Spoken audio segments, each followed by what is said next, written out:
ನೇರವಾಗಿ ಅಶೋಕ್ ಸರ್ ಹತ್ರ ಹೋಗ್ತೀನಿ. ಅಶೋಕ್ ಸರ್, ಈಗ ಎರಡು ಫ್ಯಾಕ್ಟರ್ಗಳನ್ನ ಜನರಿಗೆ ತಿಳಿಸೋ ಪ್ರಯತ್ನ ಮಾಡ್ತಾ ಇದೀವಿ ಅಷ್ಟೇ. ಅಂದ್ರೆ ಸೈಂಟಿಫಿಕ್ ಆಗಿ ತಿಳ್ಕೋಬೇಕು, ಜೊತೆಗೆ ಜ್ಯೋತಿಷಿಗಳನ್ನ ನಂಬೋರು ಕೂಡ, ಅಂದ್ರೆ ಭವಿಷ್ಯ, ಈ ಜಾತಕ ಇದೆಲ್ಲ ನಂಬೋರು ಇರ್ತಾರ ಅನ್ನೋ ಕಾರಣಕ್ಕೆ ಎರಡು ಫ್ಯಾಕ್ಟರ್ಗಳನ್ನ ಇವತ್ತು ಮಾತಾಡ್ತಾ ಇದ್ದೀವಿ ಸರ್. ಅಶೋಕ್ ಸರ್, ನೀವೇ ಹೇಳ್ದಂಗೆ ಈಗ ಚಂದ್ರ ಅತ್ಯಂತ ನಿಖರವಾಗಿ ಪ್ರಬಲವಾಗಿ ಕಾಣಿಸ್ತಾನೆ ಭೂಮಿಗೆ ಹತ್ತಿರ ಆಗೋದ್ರಿಂದ ಅಂತ. ಸೊ ಭೂಮಿಗೆ ಸ್ವಲ್ಪ ಹತ್ತಿರ ಆಗೋದ್ರಿಂದ ಚಂದ್ರ ಪ್ರಾಕೃತಿಕವಾಗಿ ಒಂದಷ್ಟು ಬದಲಾವಣೆಗಳು ಆಗಬಹುದಾ ಅಂತದೊಂದು ನಿರೀಕ್ಷೆ ಇದೆ. ನೀವ್ ಹೇಳ್ದಂಗೆ ನೀರಿನಲ್ಲಿ ಸ್ವಲ್ಪ ಏರಿಳಿತಗಳು ಜಾಸ್ತಿ ಆಗೋದು ಬಿಟ್ರೆ ಬೇರೆ ಏನೂ ಕೂಡ ಆಗೋದಿಲ್ಲ ಅಂತ. ಸೊ ಜಸ್ಟ್ ವಿಸ್ಮಯದ ರೀತಿಯಲ್ಲಿ ಈ ದಿನವನ್ನ ನೋಡ್ಬೇಕಾ ಜನಸಾಮಾನ್ಯರು ಹೆಂಗೆ ಅಂತ? ಇದರಿಂದ ಆತಂಕ ಪಡಬೇಕಾದಂತ ವಿಷಯ ಏನಿಲ್ಲ ಮೇಡಮ್. ಯಾಕಂದ್ರೆ ಇದು ಸುಮಾರು ಭೂಮಿ ಮತ್ತು ಚಂದ್ರ ಯಾವತ್ತು ಉಗಮವಾಗಿದೆ ಅವಾಗಲಿಂದ ಕೂಡ ಇದು ನಡೀತಾನೆ ಇದೆ. ನಮಗೆ ನೀವು ಪ್ರತಿ ಒಂದು ಸೂಪರ್ ಮೂನ್ ಇಟ್ಕೊಂಡು ನೀವು ಏನಾದ್ರೂ ಆಘಾತಗಳು ಏನಾದ್ರು ನೋಡೋದಾದ್ರೆ ನಿಮಗೆ ಯಾವುದು ಸಿಗಲ್ಲ. ಹೀಗಾಗಿ ಇವು ಆಕಸ್ಮಿಕ ಇದಕ್ಕೆ ನಾವು ಯಾರಿಗೂ ಒಂದು ರೆಸ್ಪೆಕ್ಟ್ ಇರ್ಬೇಕಷ್ಟೇ. ಇದನ್ನ ನಾವು ತುಂಬಾ ಆತುರದಿಂದ ನೋಡ್ಕೊಂಡು ಯಾಕಾಗುತ್ತೆ, ಹೇಗಾಗುತ್ತೆ, ಕಾರಣಗಳೇನು. ಈಗ ಮೊದಲು ನೀವು ಗೋ ಬ್ಯಾಕ್ ಸುಮಾರು ನೂರಾರು ವರ್ಷಗಳ ಹಿಂದೆ ಇದನ್ನ ನೋಡ್ತಕ್ಕಂಥ ಚಂದ್ರ ಒಂದು ದೇವರು ಅಂತ ತಿಳ್ಕೊಂಡಿದ್ರು, ಸೂರ್ಯನೂ ದೇವರು ಅಂತ ತಿಳ್ಕೊಂಡಿದ್ರು. ಸುಮಾರು ನಮ್ಮ ಟ್ರೆಡಿಷನಲ್ ವೇದಲ್ಲಿ ಹೇಳೋದಾಗಿದ್ರೆ ಎಷ್ಟೋ ದೇಶಗಳು ಕೂಡ ಇದನ್ನ ನಂಬಿದ್ರು.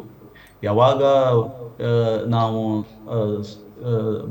ಈ ಚಂದ್ರನ ಹತ್ತಿರ ಹೋದಾಗ, ಚಂದ್ರನ ಮೇಲೆ ಹೋದಾಗ 1960, 70 ಏನು ಬದಲಾವಣೆಗಳಾದವು, ಏನು ರಾಕೆಟ್ಸ್ ಆಗಿರ್ಬೋದು, ಈ GSLV, PSLV, ಆಮೇಲೆ ಇದು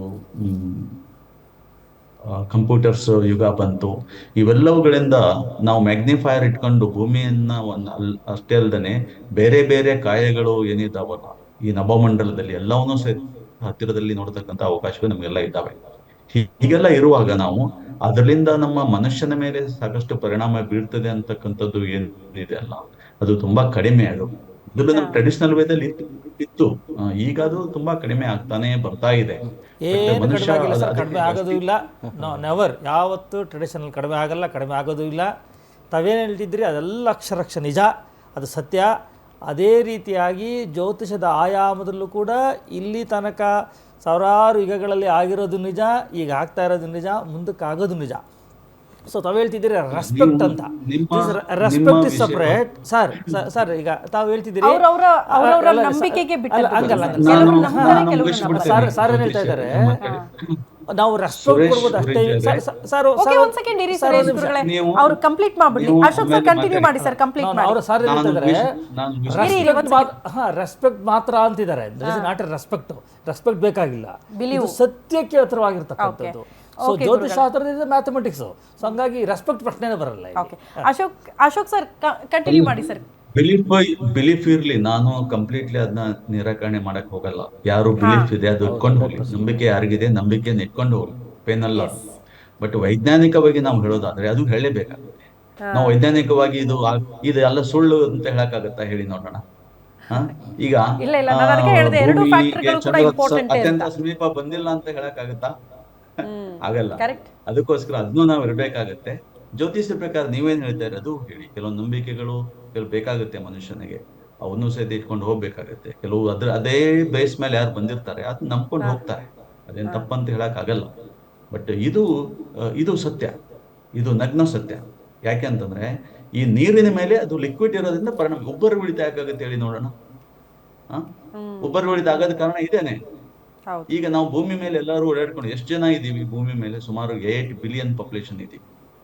ಜನಸಂಖ್ಯೆ ಜಾಸ್ತಿನೇ ಆಗ್ತಾ ಇದೆ. ಹಾಗಾದಾಗಿದ್ರೆ ಈ ರೀತಿ ಆಕರ್ಷಣೆಯಿಂದ ಯಾರಾದ್ರೂ ತೊಂದರೆ ಆಗೋದು ಇದಾಗಿದ್ರೆ ಪಾಪ್ಯುಲೇಷನ್ ಎಲ್ಲ ನಾಶ ಹೋಗಿರೋದು. ಸೊ ಹಾಗಾಗ್ತಾ ಇಲ್ಲ. ಅದಕ್ಕೆ ಕಾರಣ ಏನು ಅಂತಂದ್ರೆ ಈಗ ಅದೇ ಪ್ರೊಸೆಸ್ ಬೇರೆ, ಇದೇ ಪ್ರೊಸೆಸ್ ಬೇರೆ. ನಾವೆಲ್ಲರೂ ಈಗ್ಲೂ ಕೂಡ ಭೂಮಿಯ ಗುರುತ್ವಾಕರ್ಷಣೆಯಲ್ಲಿ ನಾವು ಒಳಪಟ್ಟಿದ್ದೇವೆ. ಈಗಲೂ ಸಹಿತ ನಮ್ಗೆ ಸೆಳಿತಾ ಇದೆ. ಈ ಭೂಮಿ ಮೇಲೆ ನೀವು ನಾನು ಮೇಲೆ ಜಿಗಿದ್ರೆ ನಾನು ಆಕಾಶಕ್ಕೆ ಹಾರಿ ಹೋಗಲ್ಲ, ಮತ್ತೆ ವಾಪಸ್ ಬರ್ತೀನಿ. ಕಾರಣ ಏನಂತಂದ್ರೆ ಗುರುತ್ವಾಕರ್ಷಣೆ ಶಕ್ತಿ ಇದೆ. ಹೀಗಾಗಿ ಗುರುತ್ವಾಕರ್ಷಣ ಶಕ್ತಿ ಏನಿದೆ ಅಲ್ಲ, ಯಾವತ್ತೂ ಸಹಿತ ಅದು ಈ ನೀರನ್ನ, ಗಾಳಿಯನ್ನ ಇದೆಲ್ಲ ಹಿಡಿದಿಟ್ಕೊಂಡಿದೆ.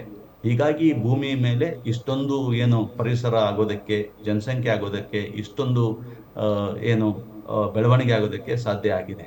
ಸೊ ಹಾಗಿರೋದ್ರಿಂದ ಈ ಉಬ್ಬರ ಉಳಿತಗಳಿಂದ ಕೆಲವೊಂದು ಪ್ರಾಬ್ಲಮ್ಸ್ ಇದ್ದಾವೆ, ಇಲ್ಲ ಅಂತ ಹೇಳಕ್ಕಲ್ಲ. ಮತ್ತೆ ಒಳ್ಳೆ ಪ್ರಾಬ್ಲಮ್ಸ್ ಜಾಸ್ತಿ ಇದೆ. ಉಬ್ಬರಗಳು ಜಾಸ್ತಿ ಆಗೋದ್ರಿಂದ ನದಿ ಈ ಸಮುದ್ರ ತೀರಗಳಲ್ಲಿ ಜೋರಾದ ಅಲೆಗಳು ಬರ್ತವೆ. ಅಲ್ಲಿರ್ತಕ್ಕಂಥ ಎಲ್ಲ ಏನು ವೇಸ್ಟ್ ಅನ್ನ ಅದು ಕ್ಲೀನ್ ಮಾಡ್ಕೊಂಡು ಹೋಗ್ತವೆ. ಆಮೇಲೆ ಈ ವಾಟರು ಈ ನದಿಗಳ ಒಳಗಡೆ ಏನು ಎಸ್ಟುರೀಸ್ ಅಂತ ಹೇಳ್ತೀವಿ, ನದಿ ಒಳಗಡೆ ನೀರು ಜಾಸ್ತಿ ಹೋಗ್ಬಿಟ್ಟು ಅಲ್ಲೇನಾಗುತ್ತೆ, ಡ್ಯಾಮ್ ವಾಟರ್ ಇನ್ಕ್ರೀಸ್ ಆಗ್ಬಿಟ್ಟು ಅದು ವಿದ್ಯುತ್ ಶಕ್ತಿ ಉತ್ಪಾದನೆಗೆ ಗೊತ್ತಾ ಸಾಕಷ್ಟು ಅನುಕೂಲ ಆಗ್ತಾ ಇದೆ. ಆಮೇಲೆ ಮೀನುಗಳು ಕೂಡ, ಆಳದಲ್ಲಿ ಇರ್ತಕ್ಕಂಥ ಮೀನುಗಳು ಬಂದು ಈ ಕೆಲವೊಂದು ಕೋಸ್ಟಲ್ ಏರಿಯಾದಲ್ಲಿ ಏನು ಮೀನುಗಾರರಿಗೆ ಸಹಾಯ ಆಗ್ತಕ್ಕಂಥದ್ದು ಸಾಕಷ್ಟು. ಇದರಿಂದ ಒಳ್ಳೇದು ಕೂಡ ಇದೆ, ಕೆಟ್ಟದ್ದು ಅಲ್ದೇನೆ ಒಳ್ಳೇದು ಕೂಡ ಜಾಸ್ತಿ ಇದೆ. ಹೀಗಿರೋದ್ರಿಂದ ಇದನ್ನ ನಾವು ಅನ್ಯತಾ ಭಾವಿಸಬಾರ್ದು. ಇದನ್ನ ನಾವು ಪಾಸಿಟಿವ್ ಆಗಿ ಇದು ಮಾಡ್ಕೋಬೇಕು. ಏನು ಇದರಿಂದ ಗೊತ್ತಿರ್ಬೇಕು ನಮಗೆ ಮಾಹಿತಿ ಅಷ್ಟೇ. ಎಲ್ಲರಿಗೂ ಸಹಿತ ಏನಿರ್ಬೋದು ಗೊತ್ತಿರ್ಬೇಕು ಅಂತಂದ್ರೆ ಸೂಪರ್ ಮೂನ್ ಅಂತ ಅಮಾವಾಸ್ಯೆ ಅಂದ್ರೆ ಹುಣ್ಣಿಮೆ ಅಂತ ವೈಜ್ಞಾನಿಕವಾಗಿ ಗೊತ್ತಿರ್ಬೇಕು. ಇನ್ನು ಟ್ರೆಡಿಷನಲ್ ವೇದಲ್ಲಿನೂ ಗೊತ್ತಾಗ್ಲಿ, ನಾವು ಬೇಡ ಅಂತ ಹೇಳಲ್ಲ. ಟ್ರೆಡಿಷನಲ್ ಅಶೋಕ್ ಸರ್, ಅದೇ ಕಾರಣಕ್ಕೆ ಗ್ಯಾರಂಟಿ ನ್ಯೂಸ್ 2 ಫ್ಯಾಕ್ಟರ್ಗಳನ್ನ ಕೂಡ ಜನರ ಮುಂದೆ ಇಡೋ ಪ್ರಯತ್ನ ಮಾಡ್ತಾ ಇದೆ. ಕಾರಣ